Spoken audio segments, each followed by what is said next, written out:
fuck the with man Jackson. You're watching WGS-TV.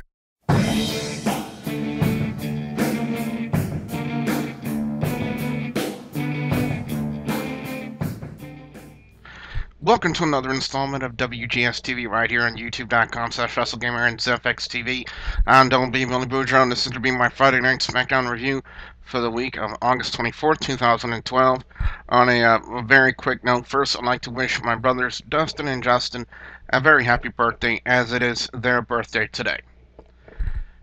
Now on to Friday Night Smackdown this week. We open up with Randy Orton come out to address what happened with Roberto Del Rio, complaining about it, and then we get Sheamus coming out, and then Booker T.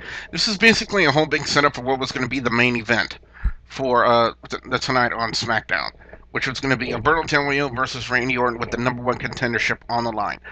Very good segment, I'd have to say. I love the way he went back and forth. You know, you got Orton, you got Sheamus, Booker T, and Del Rio. All of them who know how to work the microphone, and pulled off this segment beautifully. Great opening Friday Night Smackdown. And it really made me look forward to what was going to be the main event, and just who was going to be the whole #1 contender. 4 out of 5 from me. I gotta say, great opening. Then next up, we had Ryback and Jinder Mahal. A couple of things to note.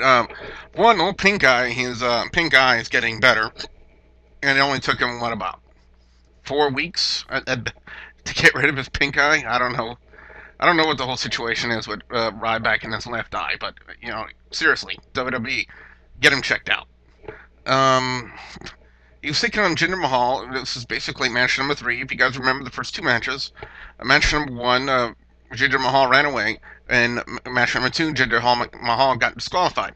So this is basically match number 3, and possibly the cultivation of the Ryback Jinder Mahal feud. And I must say, this has been for a very short storyline involving your mid-carders at best. This is something that was really good. WWE really used Ryback really well in this short little feud that he's been doing with Jinder Mahal. Got a chance to hear some of his mic skills on SmackDown tonight. Very good, I must say, very good. And the matchup in itself was really good in itself. So, you know, I've been very critical of the Ryback gimmick. I know I've been very critical of it, you know, because I want to say about the first 8 or 9 or 10 or 11 or 12 weeks at best, all we've seen Ryback take on are 2 no-name jobbers. We even see it on pay-per-views. You know, why do we see jobber matches on pay-per-views? You don't pay like the $50 for a pay-per-view to see a jobber match. I wouldn't pay for it. I don't know anybody else would pay for it. But that's not what we're talking about. But WWE has really come a long way with Ryback, to the point where I'm actually liking the gimmick now. And I can't wait to see where they take Ryback from here. This was a very little interesting thing they did with him and Jinder Mahal. I'd like to know where do they go next. You know, are they cutting off the feud with him and Jinder Mahal, you know, after the Ryback's win tonight? Or are they going to continue it? And if they continue it, where do they go from here? That's what I really would like to know, and I can't wait to see what they do next with Ryback. So good to see Jinder Mahal being used to. I mean, he was brought in a lot of hype into him, and well, he's kind of flatlined in a sense. I mean, WWE just, you know, they hype the bringing in of a guy, and they just really don't go anywhere with it. But they're going somewhere with Ryback, I can tell you that. 4 out of 5 on this Ryback and Jinder Mahal match. Next up, we had Layla and Alicia Fox, and we had by the way, just to let you know, Josh Matthews, who got pwned by Kane at SummerSlam, was not there tonight, so they had special guest commentators on each match. Match number 1, it was Teddy Long. Match number 2, which was Layla and Alicia Fox. They had Caitlyn and as the guest commentator. She was freaking hot, I gotta tell you. But this was basically trying to build up into the match. Remember, Caitlyn is the new #1 contender. Good match with Layla and Alicia Fox, I must say. Good to see WWE Divas actually wrestling. How about that? It's a shocker. They're not just eye candy anymore. They actually starting to take heed. They're taking a look at the women's division over in TNA and thinking, oh, they're hot and they can wrestle. I think we need to step up our game too. And they kind of did a little bit with Layla and Alicia Fox. Not to the level that the TNA knockouts are at, but it was still pretty good. It's still pretty good. I'm going to go 3.5 out of 5. Next up, we had Heath Slater and Sin Cara with Cody Rhodes, as I figured would be on commentary. Very predictable. I kind of knew that Cody Rhodes was going to cause some sort of interference in the match, and he did. When Sin Cara was on the ring apron, laying down on it, and Sin Cara and Cody Rhodes turned Sin Cara's mask around. I'm sorry, I'm trying to speak here, but it was a little predictable. Now on the upshot, Sin Cara has dramatically improved. Ever since I made that 5 reasons why Sin Cara sucks video several months ago. Ever since then, Sin Cara has dramatically improved, and I must say, I am liking the gimmick. Heath Slater gets the win because of what Cody Rhodes did, turn the mask around, and then Heath Slater picks him up and gives him an inverted DDT. Nice to see somebody else other than Sting using an inverted DDT as a signature move. Next up, we had a matchup that was set up by Booker T, Sheamus and Dolph Ziggler. Great match between these two guys. Ended in disqualification. Dolph Ziggler used the Money in the Bank briefcase and knocked Sheamus out, or so we thought. So Dolph Ziggler was going to cash in the Money in the Bank contract, and then saw Sheamus come back up to his feet, tucked his tail in between his legs, and ran away. This is getting kind of typical, what they're doing now with Dolph Ziggler. They're going to make it look like he's going to cash it in, and then he's going to take it back. He's going to cash it in, take it back. Cash it in, then take it back. I don't know how much, I don't know when they're going to finally, let Dolph Ziggler actually cash it in and actually go for a match, or whenever. I mean, we've already had one guy, John Cena, cash it in and lose. Well, technically he didn't win the title, but we all know what happened with that. So I don't know where they're going to be going with Dolph Ziggler, but maybe WWE is just probably waiting for the right time, right moment. Maybe something at Survivor Series. Who knows? Who knows when they're going to let Dolph Ziggler cash it in and possibly become the champion. Maybe when the time is right. Maybe when the time is right. As far as the match goes, I'm going to go 4 out of 5 on this one. I thought it was really great. This was a main event for a pay-per-view, if I think back. No, they had a title match. It was several pay-per-views ago between Sheamus and Ziggler. And this was a really good match. It was a really good match back then, and this was a really good match tonight. 4 out of 5. Next up, for the life of me, I have no idea why we had this, but we had Santino Marella come out and apparently wanted to address the Cobra. You heard me right. I said the Cobra. And as I try to massage my head from the headache I'm getting thinking about this segment, Antonio Cesaro comes out, and apparently what this is apparently they're continuing this feud. It's apparently going to develop into a feud over the United States title between Santino Marella and Antonio Cesaro. To quote Mick 37, the United States Championship is now a joke. And I hate to see that, because there's been a lot of great names associated with the United States title. And now it's a joke. I mean, come on, people. Santino was actually having a conversation with his Cobra, which is basically a green sock on his hand. Yeah. 2 out of 5. Entertainment-wise, I would go 4 out of 5 on it, but let's be real here, folks. I'm going to split the difference. I'm going to go 3 out of 5. Because I could go 2 out of 5 because I thought, what was the point of this segment? And they're really turning the United States Championship into a joke. But entertainment-wise, Santino's known for his entertaining segments.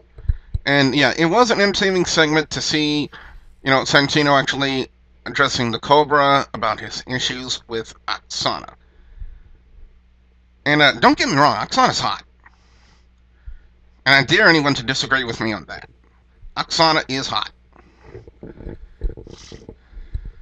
I don't know what else to say about that segment. I mean, I'm still trying to, if somebody give me a bottle of ibuprofen or something, good lord, that gave me a headache. Next up, we had a tag team match. Apparently, it was Kofi Kingston and Archer taking on Epico and Primo with primetime players on guest commentary.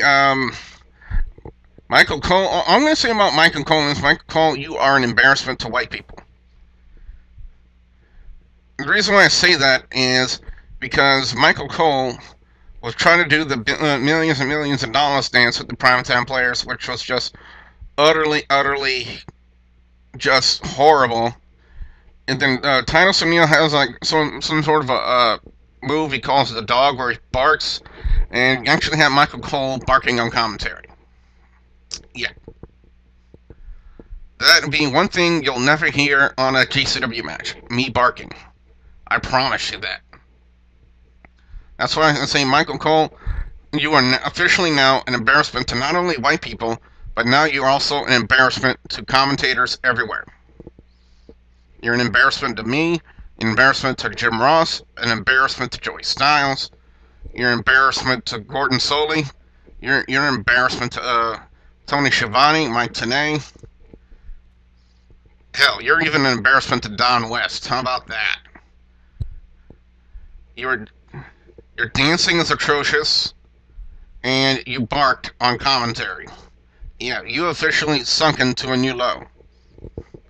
As far as this match goes, Kofi Kingston and R-Truth, Epico and Primo.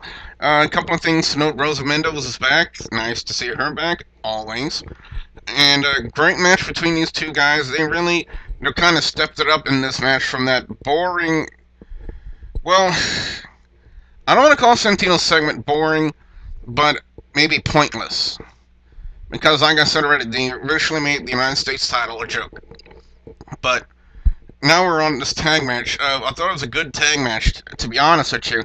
It's going to get a 3.5 out of 5 just based on the fact we had to see Michael Cole's horrible dancing and listen to him barking on commentary. Yeah.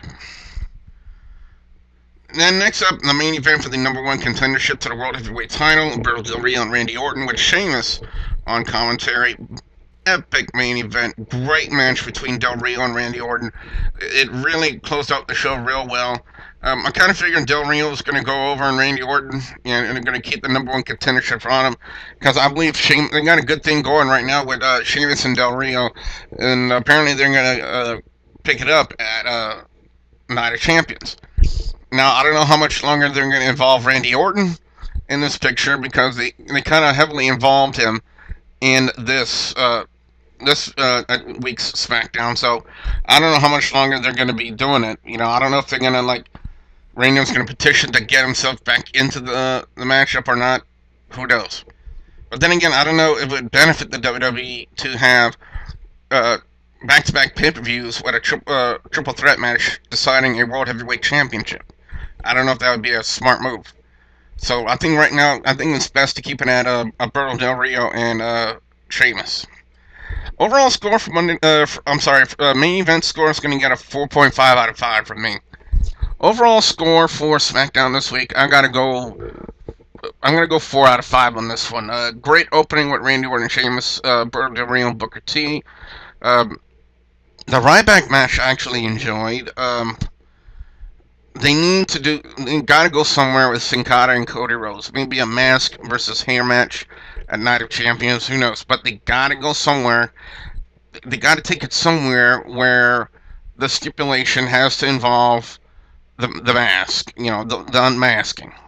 Well, maybe mask versus hair of Cody Rhodes. You never know. I don't know how long did it keep Dolph Ziggler, with all these attempts and a cash-in. I think he's up to 8 so far. I don't know if that's accurate or not, but even though the Santino Marella and Tony Cesaro segment was kind of entertaining, what was the point? Great tag match for Kofi Kingston, R-Truth, Epico, and Primo. And great main event, Del Rio getting the win over Randy Orton and becoming the new #1 contender.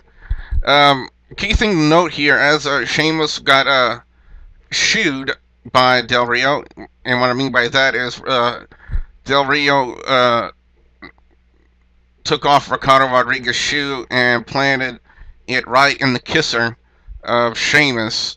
Dolph Ziggler runs out and attempts to cash in his Money in the Bank briefcase again, and this time got RKO'd for his trouble. Yeah. So, a good SmackDown this week. I gotta go 4 out of 5 for my overall score. What I want to know from you guys, the viewers and subscribers, your thoughts on Friday Night Smackdown this week. Put your comments in the comment section below. Don't forget to like and favorite this video. Don't forget to subscribe to youtube.com/WrestleGamer and youtube.com/ZFXTV Network. So, with that being said, I'm Double B Boudreaux saying thank you very much for watching.